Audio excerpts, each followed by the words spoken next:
Jesucristo, según la carta a los Filipenses, siendo de condición divina, no retuvo ávidamente el ser igual a Dios, sino que se hizo semejante a los hombres, y habiendo sido probado en el sufrimiento, puede ayudar a los que se ven probados, añade la carta a los Hebreos.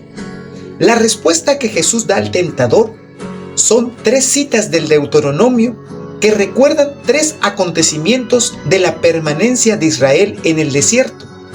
Las tentaciones de Jesús se comprenden desde la historia de las tentaciones de Israel, que son las tentaciones de todo hombre.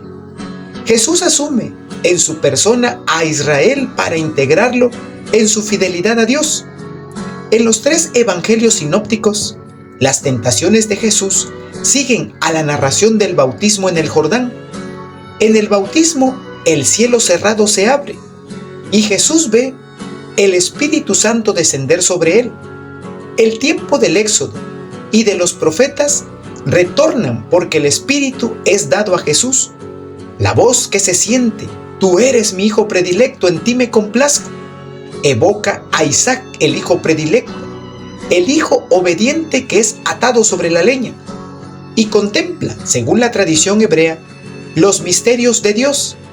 Esta palabra evoca también la profecía mesiánica de Natán hecha a David, será para mí hijo, que recoge el Salmo y también el comienzo de los cantos del siervo.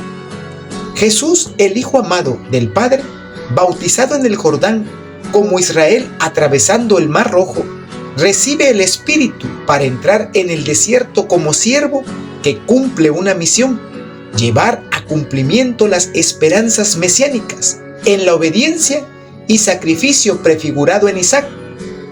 Esto es Jesús, quien es arrojado al desierto, como el macho cabrío que se llevaba sobre sí al desierto todas las iniquidades del pueblo en la fiesta de Yom Kippur. Así Jesús va al encuentro de Satanás, el dominador del reino del pecado. Jesús pasa en el desierto 40 días y 40 noches, como Moisés estuvo sobre el Sinaí en presencia de Dios 40 días y 40 noches, sin comer pan ni beber agua, esperando la palabra del Señor. Allí se le presenta el diablo. El diablo es el que divide. Según la significación griega del término, es el instrumento de la discordia que intenta separar a Jesús del Padre, robarle la palabra recibida en el bautismo. Pero Jesús, aunque tiene hambre, no pronuncia la palabra que le sugiere el diablo para cambiar las piedras en pan, sino que se apoya en la palabra de Dios. No solo de pan vive el hombre, sino de toda palabra que sale de la boca de Dios. Él se nutre de la palabra y del acontecimiento bautismal apenas recibido. Este es mi Hijo amado, en quien me complazco. Esta palabra le basta, y así se muestra hijo y cumple toda justicia. Lleva a cumplimiento las promesas de salvación. Jesús vive la palabra del libro de la sabiduría. De este modo, los hijos que amas aprendían que no son las diversas especies de frutos las que alimentan al hombre, sino que es su palabra la que mantiene a los que creen en ti. Durante la primera tentación, Jesús se ha mostrado como hijo obediente y fiel, que se alimenta de la palabra del Padre, confiando en Él, como dice el Salmo 91. Nada le puede suceder a quien confía en Dios. Satanás entonces tiende una trampa a Jesús, llevándolo al pináculo, lugar no solo de la presencia de Dios, sino también de la protección de Dios, lugar donde se encuentran los ojos y el corazón de Dios, lugar donde su Shekinah extiende las alas para proteger al justo.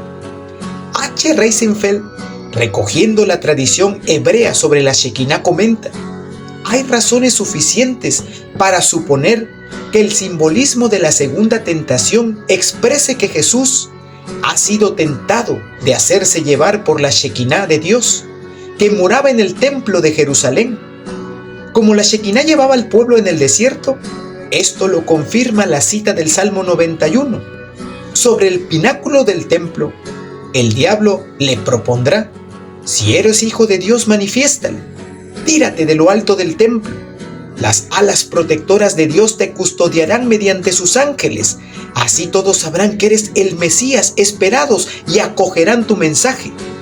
El que mora bajo la protección del Señor y en Él confía, refugiándose bajo sus alas, será protegido y no temerá algún mal, pues el Señor ha dado orden a sus ángeles de custodiarlo en todos sus pasos.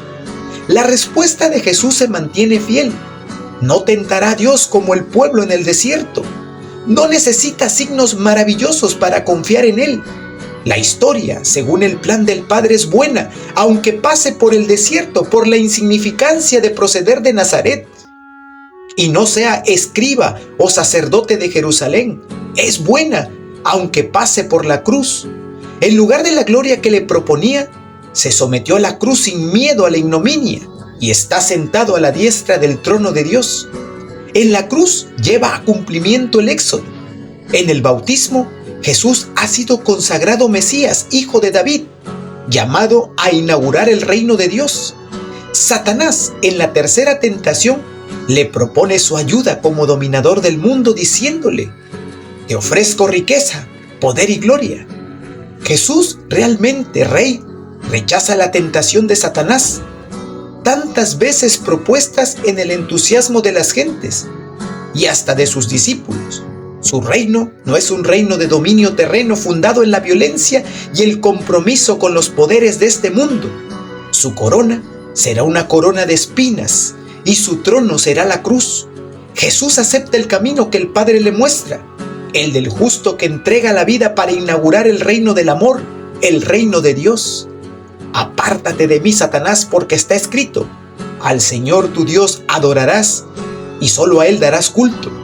Jesús ha cumplido el Shema, el Señor es el único Dios, y por tanto no se puede servir ni dar culto a Dios y al dinero. No son las fuerzas humanas, sino Dios Padre quien le dará en herencia a los pueblos. La plegaria del Shema, que Jesús ha recitado 2 veces al día, se ha hecho carne en su vida, ha sido su misma vida, corazón, alma y fuerzas. Las 3 tentaciones han probado el ser total de Jesús y han manifestado que Él era totalmente hijo, el hijo de la alianza, el Israel de Dios.